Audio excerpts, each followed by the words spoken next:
Good evening, my ghosts, goblins, and ghouls. It is I, your spooky godmother, back here again with another YouTube video. This time, this video is going to be a little bit different than the videos I've been posting in the past couple days. I would like to call this video format where I'm sitting in front of the camera and just talk to you. I would like to call this section Sunday Service with Suspiria Strange. As it sounds, I'll post videos like this where I'm all gutsy up and just sitting in front of the camera talking every Sunday. I am carving out this time specifically to basically just talk about whatever I feel like talking about, whether it be something that I have an opinion on, or things that are going on in my life, or going on in the world, anything that is different than the typical content that you see on my channel. I just didn't want to kind of wormhole myself into just like the witchy YouTuber. I wanted to designate a time frame where I can just sit and talk and not have to worry about necessarily physically doing something. But be that as it may, this is the first video of its kind. Hopefully I can consistently and continually post Sunday Service with Suspiria Strange when I'm just talking to you guys. Anyway, the reason that's one thing that I wanted to get out the way for like a small introduction. I want to actually move on to the actual meat of this video, if you will. Alright, now the reason that I'm holding this special service today on this beautiful, wonderful Sunday is that I've been noticing a sickness growing on the internet LGBTQIA plus community. And maybe perhaps this sickness has always been there and it's becoming more, I wouldn't say apparent, but I would more say that people are putting it on blast now. But there is a sickness developing. This sickness is this intense transphobia that I've noticed that's been happening on YouTube specifically. That's the main platform that I look at and have experience with and exposed to the most. But it's a sickness that I've noticed. Individuals like Calvin Guerra and Blair White, they are the products of this sickness. And the more and more I listen to stories of individuals on YouTube interacting with these people, the more I realize that something needs to be done. They need some sort of repercussions for their words, their actions. Just something needs to happen, right? I feel as though everyone has been singing that from the top of their lungs this entire time, but something needs to happen. And why am I, of all people, talking about someone or these people like that? I don't have hardly any following. I'm relatively new to posting videos on this platform. So why am I opening up this bag of worms right now? Well, it's because not too long ago, 2017 to be specific, I used to be the very people. I used to be a part of the very illness that is taking its toll on the LGBTQIA plus community. Back in 2017, 2018, I used to watch a lot of Blair White and Calvin Garrett's content.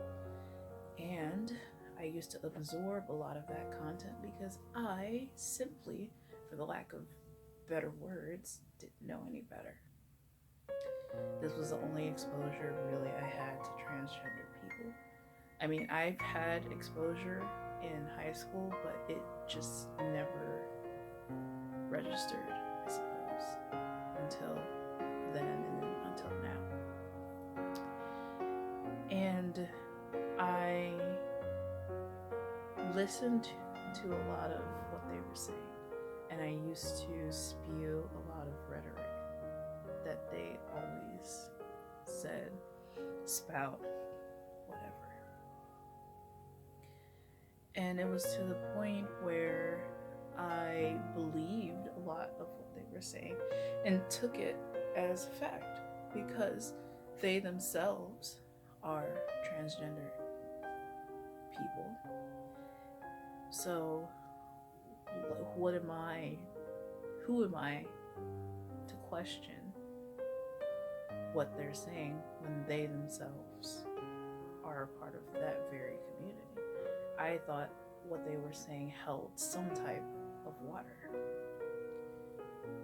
And I would, again, reiterate the same bullshit rhetoric that they used to.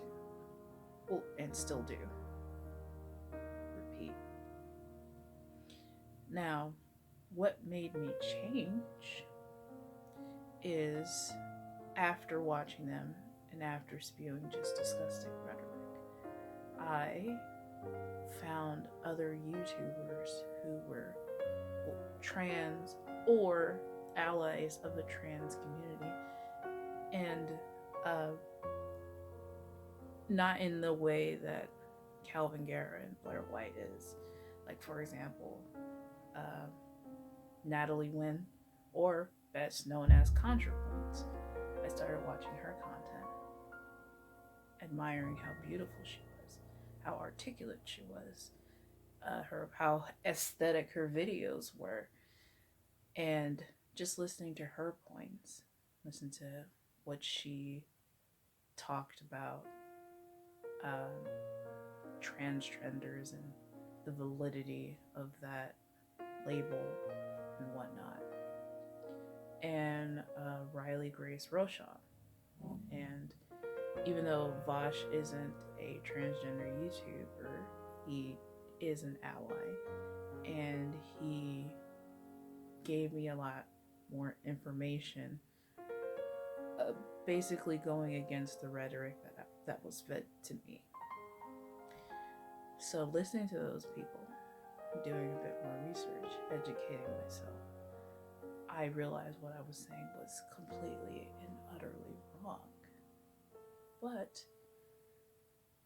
where was this distaste coming from in my case? Why was I so quick to just take what they were saying at face value and absorb it and repeat this information as if this was the God's honest truth?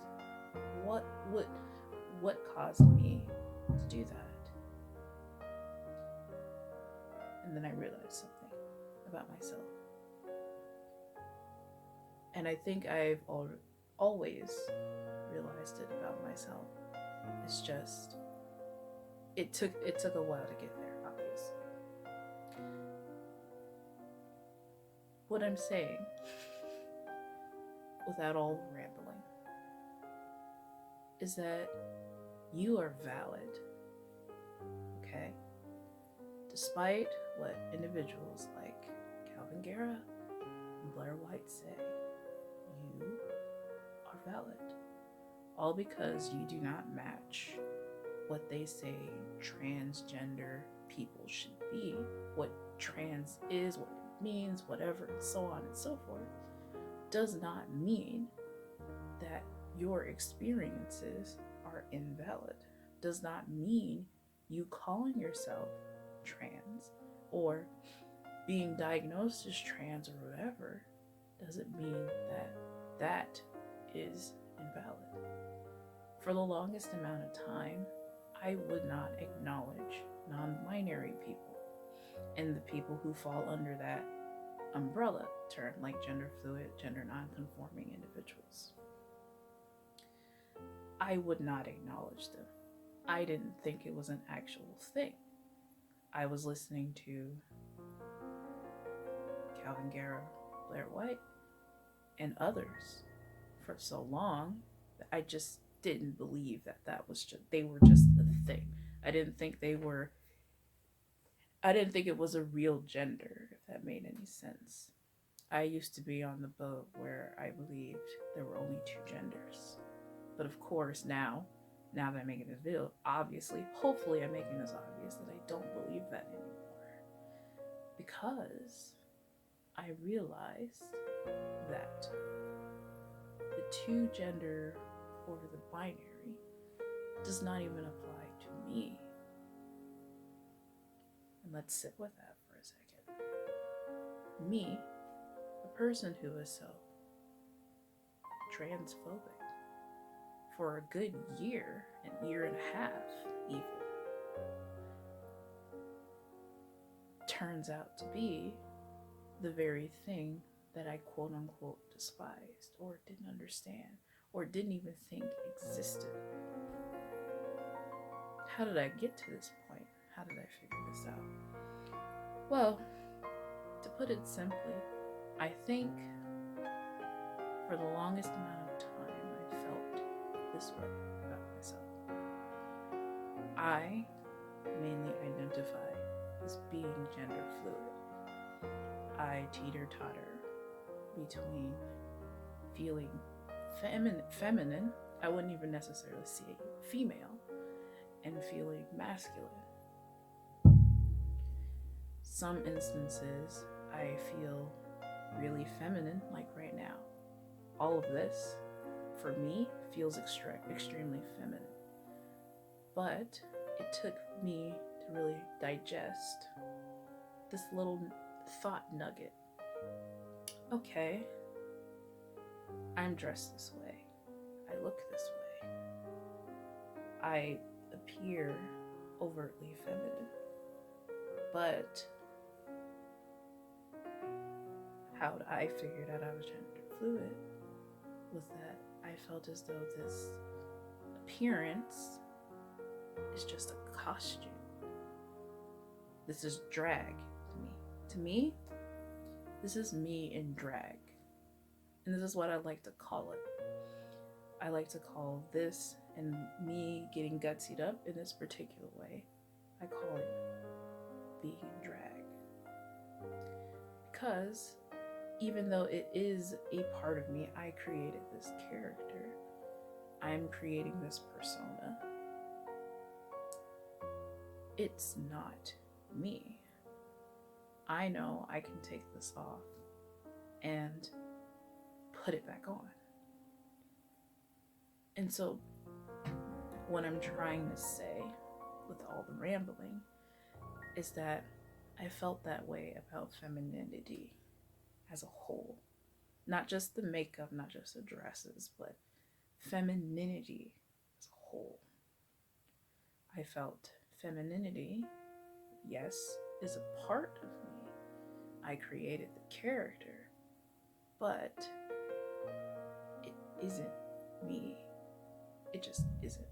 It just felt like a costume that I put on sometimes because I feel like putting on the costume sometimes.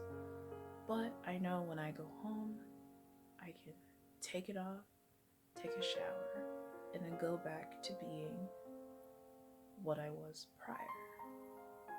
And what was I prior, if you may ask? For the longest amount of time, I closely identified with being an androgynous female, right? I used she, her pronouns, but I dressed androgynously. cool, that's totally fine. Then it went into, I am a masculine female. Cool, fine, whatever. Now I'm here where I realized it's not just me being a tomboy.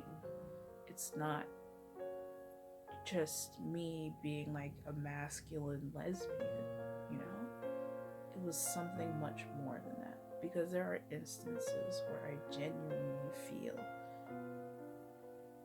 more closely aligned with being masculine or male, even to the point I want to be perceived as male.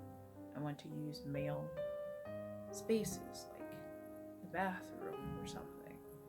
But generally speaking, I just wanted to be perceived as male.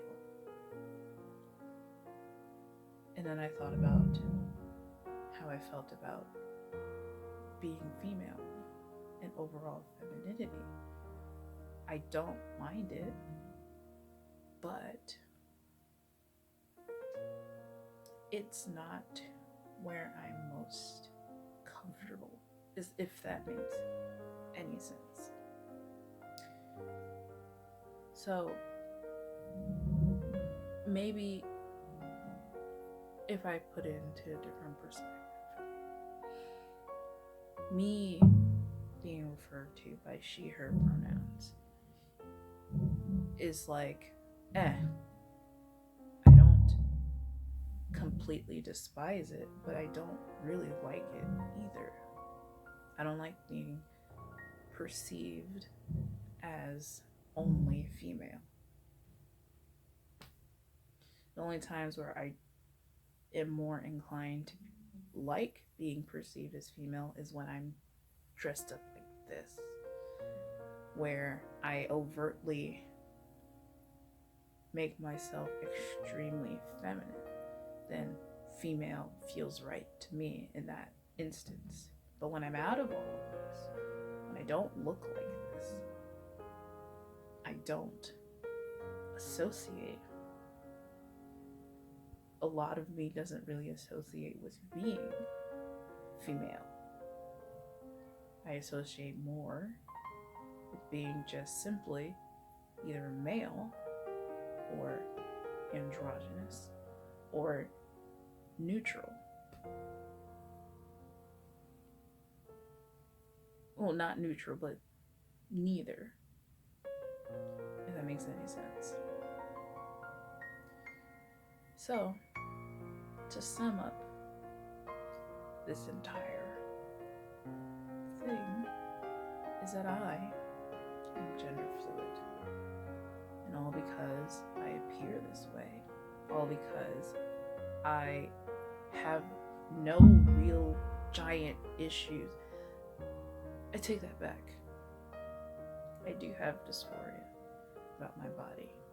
But it's not to the point where it is extremely debilitating, but it does cause levels of anxiety for me.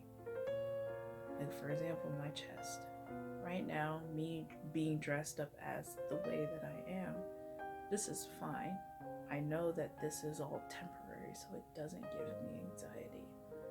However, when I'm not dressed this way, when I'm trying to present more masculine or androgynous, my chest, I feel as though, gives me away, along with my hips. It doesn't fit the mold that I want to be fit in. Like, I have this idea. I have this idea in my head of what I want to look like, and when I look down at my body, it does not match that, and it causes some levels of anxiety. It's not debilitating, but it's irksome. It's bothersome. It's like someone is poking you constantly. It doesn't hurt, but it's just a nuisance. It's a nuisance when people call me she, her when I'm presenting more masculine or androgynous. It's irksome where there's this thought in my head is that I will never be perceived as male because of my hips and my chest. It's irksome, sometimes it's bothersome, and sometimes even it's anxiety causing because I want to really appear masculine. But these things are getting in the way. And that's when I realized I am gender fluid. That's the best way I can describe myself in this current time. I wouldn't necessarily say that I am strictly female to male, but I'm definitely not just a female. Heck, maybe like 75% of me feels as though that I am not even female. The 25% that still remains is that I'm only female when I'm presenting this way. Now, mind you, you can dress however you want and still present, just say you're male or masculine. It doesn't matter. But I say all this to say, and I hope I make some semblance of sense. But to my non-binary folks out there, gender non-conforming, gender fluid, demi-boy, demi-girl, all of you guys, and I don't mean that as in a gendered way, I just mean that as an all neutral way. You are valid. You can look exactly like I do and still be masculine or male. You cannot look like anything like I do and identify as being feminine or female. What Calvin Guerra and Blair White and many others are saying does not define who you are or your experience, and it shouldn't halt how you feel or what you're pursuing to change some aspects about yourself so you can feel more comfortable. You are valid, hun. It took me a while to realize that for myself. There are some bits and parts of me that doesn't even want to identify as trans because I feel as though I'm not genuinely transgender because I sometimes present this way, even though I more closely identify with being masculine or androgynous or neither. But you are valid. You are valid. Don't let anyone change that. Don't let anyone come at you because of that. You live your life as you see fit. As long as you don't hurt anybody, you're good. You are valid. I am valid. Everyone is valid. Well, except for the individuals who put you down. Screw those guys. Fuck them. But you, my beautiful, beautiful ghost, goblin, or ghoul, are valid. Just remember that. Okay.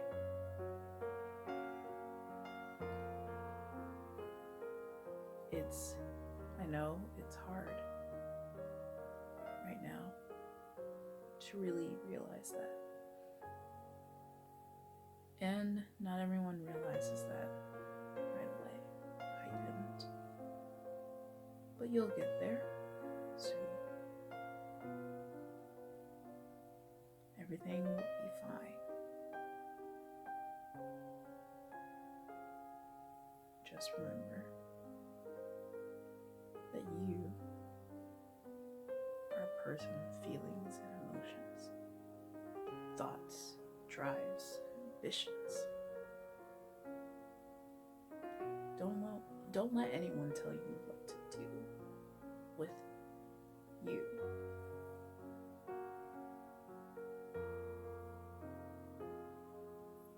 All right.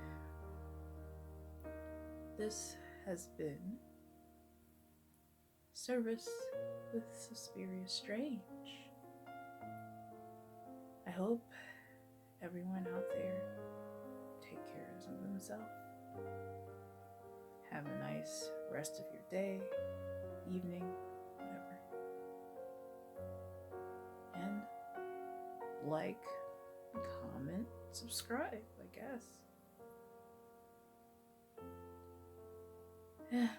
Anyway, service is adjourned.